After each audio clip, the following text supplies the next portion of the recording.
Good morning વિદ્યાર્થી મિત્રો. આપણે આગળના લેક્ચરમાં વિદ્યુત કોર્સ અને વિદ્યુત કોર્સના ઈએમએફ અને ટર્મિનલ વોલ્ટેજ આપણે જોયા.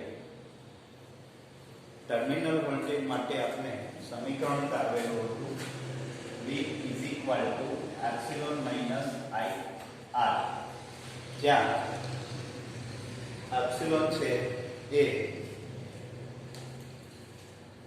ઓપન સર્કિટ કન્ડિશને આપણને મળશે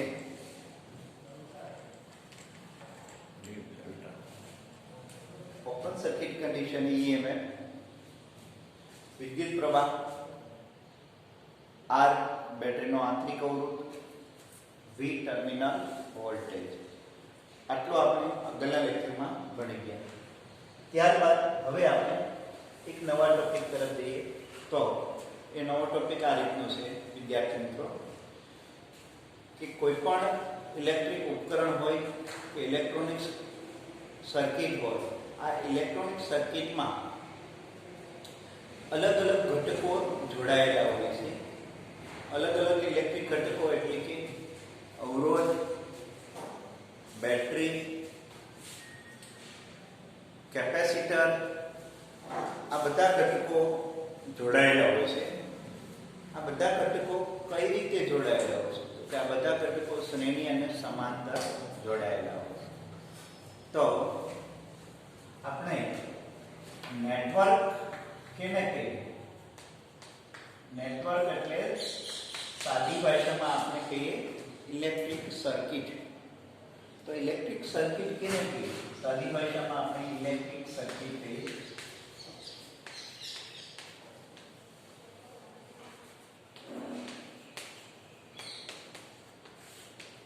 ઇલેક્ટ્રિક સર્કિટ કેને કહીએ આપણે? તો કે ઇલેક્ટ્રિક સર્કિટ એને કહીએ આપણે કે બોલો બેન્ચ ઉપર ચોક થઈ ગયા.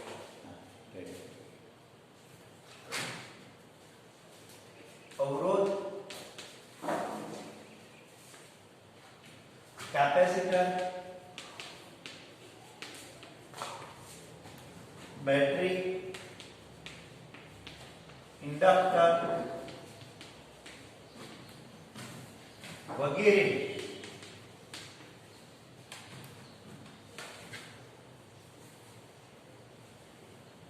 ઇલેક્ટ્રિક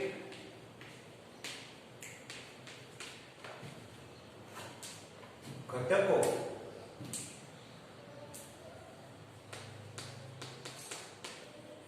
શ્રેણી અને સમાંતર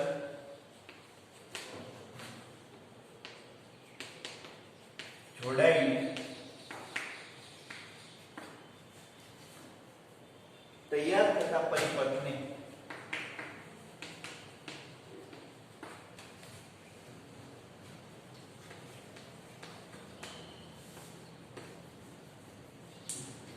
નેટવર્ક કહેવામાં આવે છે.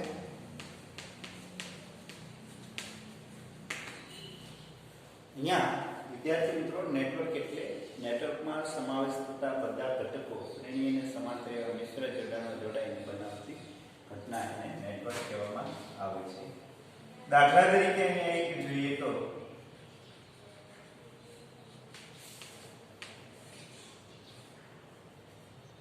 આવી રીતે ધારો કે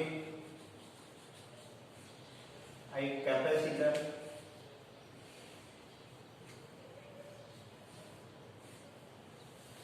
આ અવરોધ, બેટરી,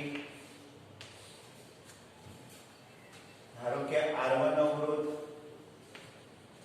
R2 અવરોધ, R3 અવરોધ, અલગ અલગ મૂલ્યના અવરોધ, બેટરી એના EMF એપ્સિલોન 1, બેટરી એના epsilon 2 EMF minus plus plus minus,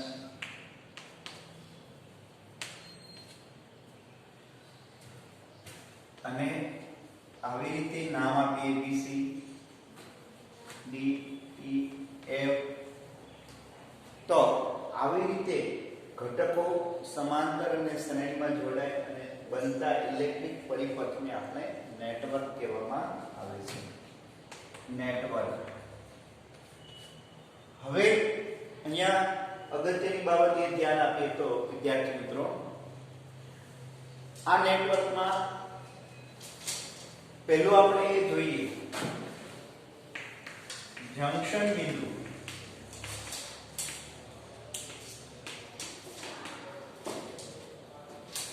જો આપણે EMF ε1 EMF ε2 કરતા વધારે હોય તો આ રીતે પ્રવાહ લઈ લઈએ. અહીંયાથી ધારો કે પ્રવાહ I વધતો હોય તો અહીંયા I1 પ્રવાહ, I2 પ્રવાહ, આ બે પ્રવાહ અહીંયા ભેગા થશે. અહીંયા પ્રવાહ I વહેતો હોય. કેપેસિટર હોય તો પ્રવાહ વહેશે નહીં. તો અહીંયા આપણે એક બીજો ઘટક જ આપી દઈએ, ધારો કે ઇન્ડક્ટર.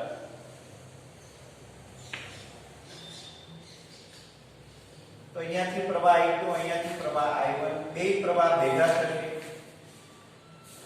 I1 અને I2, અને અહીંયા મૂળ પ્રવાહ પાછો આપણને ફરી મળશે. તો સૌપ્રથમ પહેલું આપણે જોઈએ તો પરિપથમાં જંક્શન બિંદુ કેને કહીએ આપણે, અથવા બ્રાન્ચ પોઈન્ટ. તો બ્રાન્ચ પોઈન્ટ અથવા જંક્શન બિંદુ એને કહીએ. એવું બિંદુ પરિપથમાં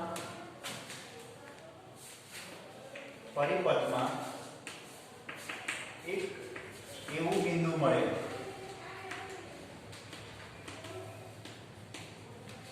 કે તે બિંદુ પાસે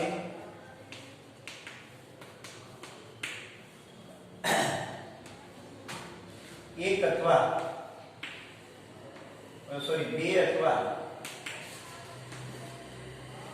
બે કરતા વધારે પ્રવાહો ભેગા થતા હોય તે બિંદુને જંક્શન બિંદુ કહે છે.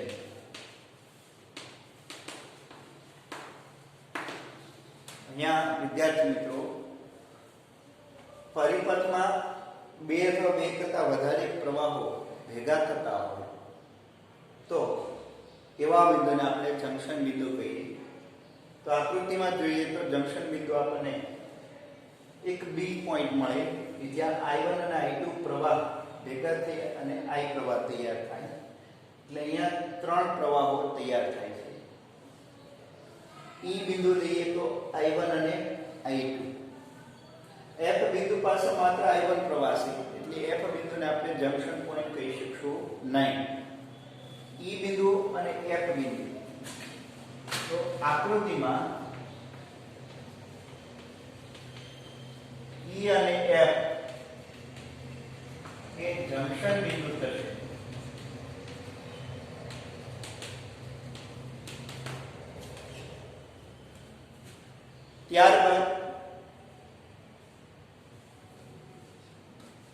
ત્યારબાદ આપણે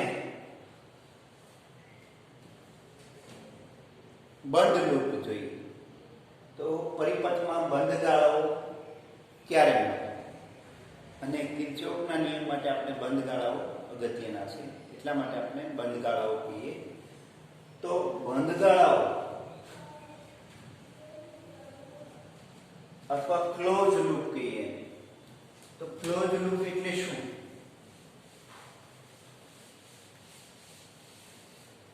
તો ક્લોઝ લૂપ આપણે એને કહીએ કે નેટવર્કમાં બંધ ગાળા, નેટવર્કમાં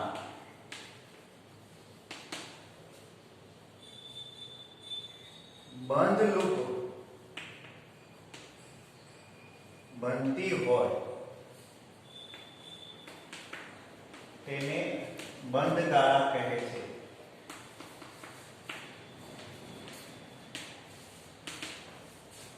અહીંયા પરિપથમાં દાખલા તરીકે વિચારીએ તો કેટલી બંધ લૂપ બનતી હોય. તો એક બંધ loop A B E F E, એટલે એક બંધ લૂપ આપણે આ વિચારીએ A B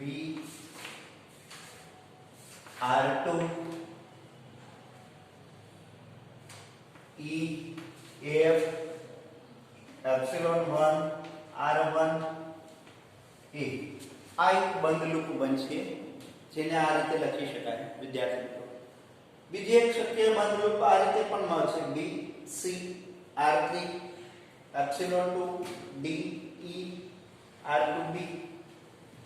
તો બીજી બંધ loop B C R3 epsilon to D E R2B. આ એક બંધ લૂપ બીજી પણ વિચારી શકાય. ત્યારબાદ એક ત્રીજી બંધ લૂપ મળશે, એ સમગ્ર મળશે, ABC એપ્સિલોન ટુ DEF. તો એક ત્રીજી બંધ લૂપ આપણે આકૃતિમાં આ રીતે મળશે, ABC R3 epsilon two DEF R2A. તો આ રીતે આપણને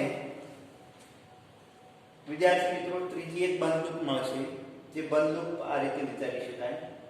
તો અહીંયા નેટવર્ક, જંક્શન પોઈન્ટ અને બંધ ગાળાઓ, 3 પોઈન્ટ આપણે આ આકૃતિમાં સમજ્યા વિદ્યાર્થી મિત્રો. તો હવે સૌ પ્રથમ આપણે સૌથી અગત્યનો પોઈન્ટ એવો લઈએ તો એ બહુ અગત્યનો છે, કિર્ચોફનો નિયમ. કિર્ચોફના 2 નિયમ છે. કિર્ચોફનો એક નિયમ જે વિભાગનું સંરક્ષણ દર્શાવે છે, કિર્ચોફનો બીજો નિયમ જે ઉર્જાનું સંરક્ષણ દર્શાવે છે. એ ખાસ ધ્યાનમાં રાખવાનું. તો આપણે પહેલો જ નિયમ ભણીએ, કિર્ચોફનો પ્રથમ નિયમ.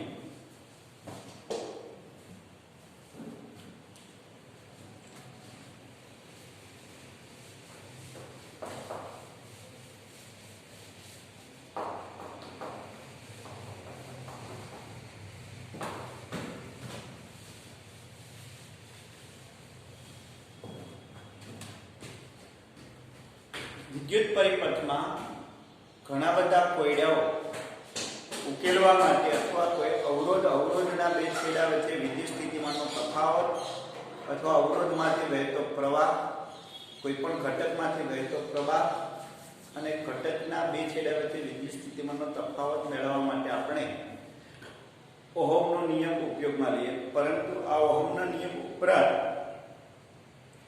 વધુ સરળ અને ઝડપથી પ્રવાહ અને વિદ્યુત સ્થિતિમાનનો તફાવત મેળવવા માટે ઓહમના નિયમ ઉપરાંતના 2 નિયમ છે, એક કિર્ચોફનો નિયમ 1 અને કિર્ચોફનો નિયમ 2.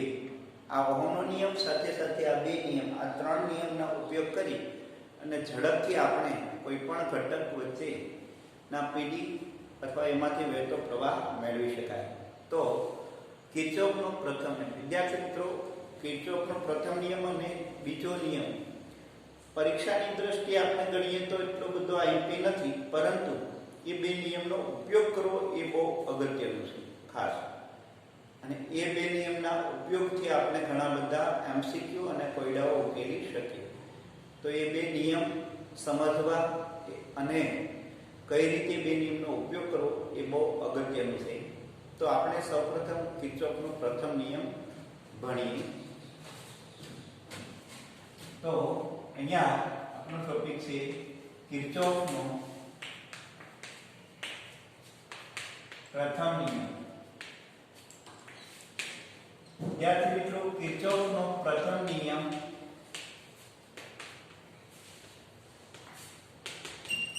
એ વીજભારનું સંરક્ષણ દર્શાવે છે.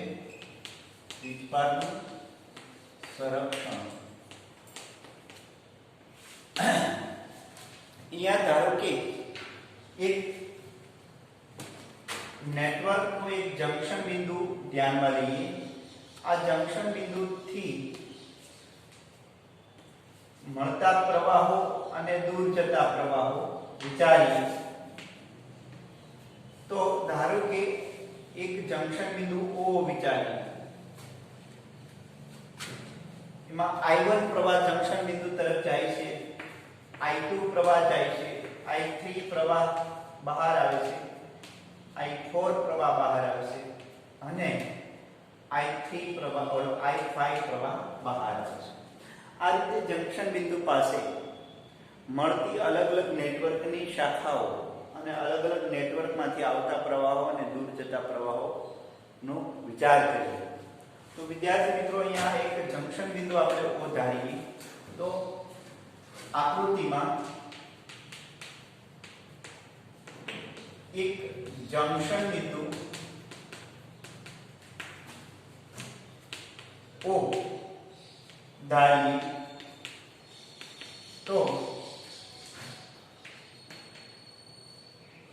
તેમની પાસે મળતા પ્રવાહો अनुक्रमे I1, I2, I3 etc. I5 હોય તો t સમય વિચારીએ તો વિદ્યાર્થી મિત્રો ધારો કે t સમય માટે લઈએ t સમય માટે આપણે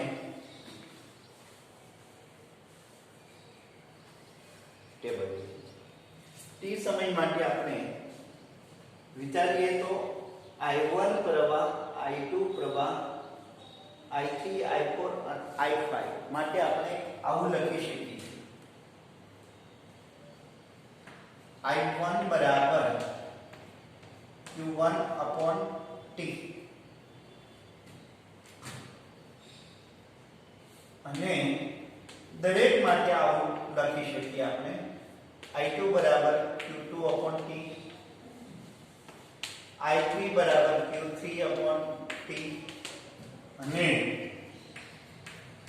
I4 બરાબર Q4 upon T I5 બરાબર Q5 upon T. તો આવી રીતે આપણે પ્રવાહને રજૂ કરીએ. આપણને ખ્યાલ છે પ્રવાહ બરાબર વીજભારના છેદમાં સમય. પ્રવાહ બરાબર વીજભારના છેદમાં સમય. હવે વિદ્યાર્થી મિત્રો આપણને ખ્યાલ છે કે Q1 બરાબર આપણે આ રીતે લખીએ I1t Q2 બરાબર I2t Q3 I3t અને Q5 બરાબર I5t. આ રીતે આપણે લખી શકાય પ્રવાહ. પણ વીજભારના સંરક્ષણના નિયમ પ્રમાણે વિદ્યાર્થી મિત્રો કોઈ પણ સમયે પરિપથમાં બેટરીમાંથી જેટલો વીજભાર જે જંક્શન પર આપાત થાય છે એ જ સમયમાં એ જ જંક્શન પાસેથી એટલો વીજભાર દૂર થાય તો જ પ્રવાહ રચાય, અન્યથા પ્રવાહ રચાય નહીં. પ્રવાહનો મતલબ આપને ખ્યાલ છે કે કોઈ પણ વાહકના આડછેદમાંથી કોઈ પણ સમયે દાખલ થતો વીજભાર અને બહાર આવતો વીજભાર સમાન હોય કેમ કે વીજભારના સંરક્ષણના નિયમ પ્રમાણે અહીંયા પણ વીજભારનું સંરક્ષણ થાય જંક્શન પર. જંક્શન કોઈ વધારાનો વીજભાર રાખી શકે નહીં, સંગ્રહ કરી શકે નહીં અથવા કોઈ વધારાનો વીજભાર એ આપી પણ શકે નહીં. તો વીજભારના સંરક્ષણના નિયમ પ્રમાણે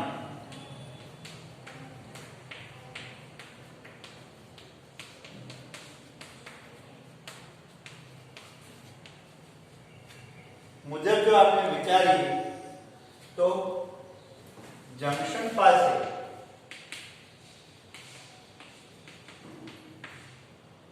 દાખલ થતો વીજભાર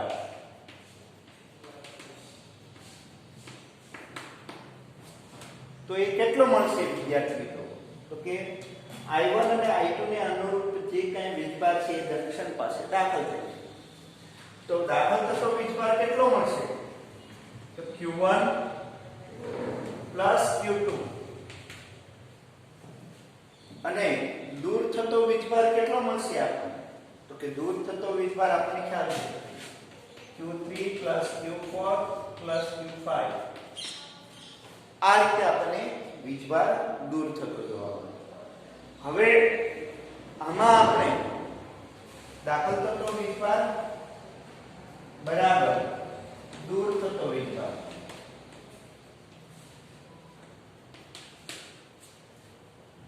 Q1 ની કિંમત મૂકીએ I1t I2t બરાબર I3t I4t i4t plus i5t.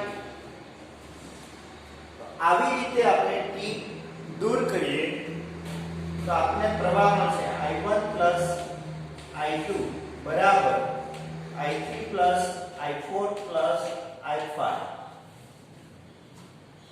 તો આપણે આમ લખીએ વિદ્યાર્થી મિત્રો i1 plus i2 minus i3 plus minus i4 minus i5 બરાબર 0. તો આના ઉપરથી એક નિયમ લાગુ પાડી શકાય કે જંકશન પાસે મળતા વિદ્યુત પ્રવાહોનો વૈદિક સરવાળો શૂન્ય હોય. તો કિર્ચોફનો પ્રથમ નિયમ આ રીતનો થશે કે કોઈ પણ વિદ્યુત પરિપથમાં જંકશન પાસે મળતા વિદ્યુત પ્રવાહોનો વૈદિક સરવાળો અચળ હોય છે, જે આપણે વિધાન તરીકે લઈ શકીએ. તો લખી નાખીએ એક જંકશન પાસે પ્રથમ નિયમ આ રીતનો છે. જંકશન પાસે મળતા વિદ્યુત પ્રવાહો નો વૈદિક સરવાળો